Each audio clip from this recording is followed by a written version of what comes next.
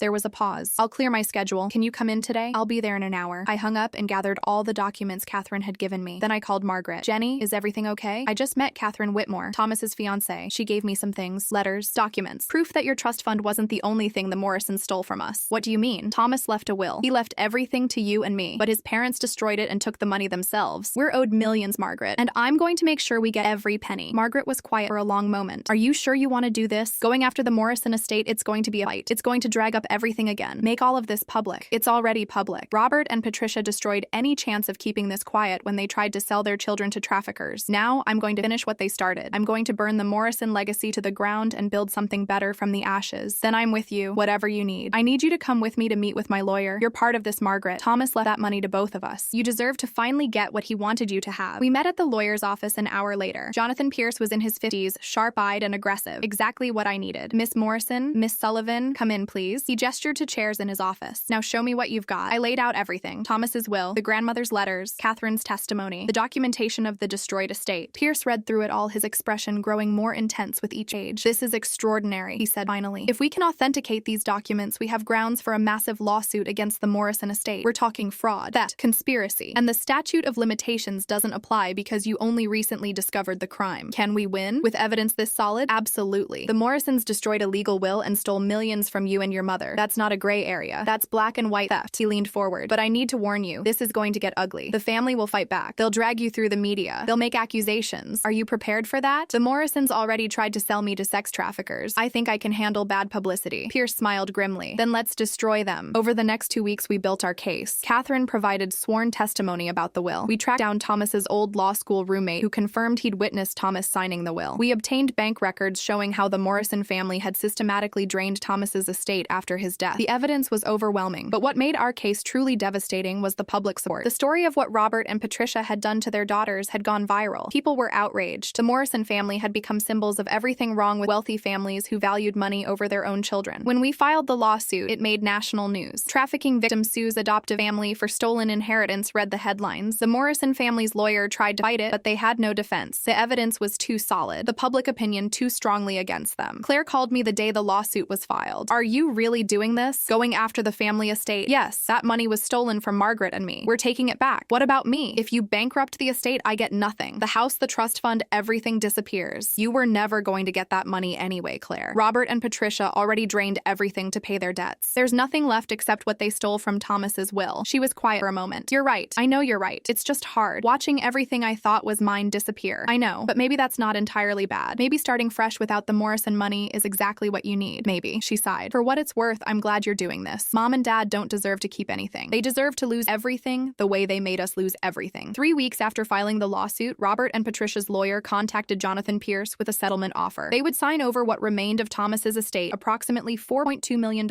after legal fees and debts. They would publicly acknowledge the theft and fraud, and they would agree to never contact me or Margaret again. What do you think? Pierce asked. We could fight for more. Push for punitive damages. I looked at Margaret sitting beside me in Pierce's office. What do you want? I want it to be over, she said quietly. I want the money we're owed. I want the acknowledgement that Thomas meant to provide for us. But mostly, I want to move forward without the Morrison family hanging over us. Then we accept a settlement. Pierce drew up the papers. 2 weeks later, Margaret and I each received checks for $2.1 million.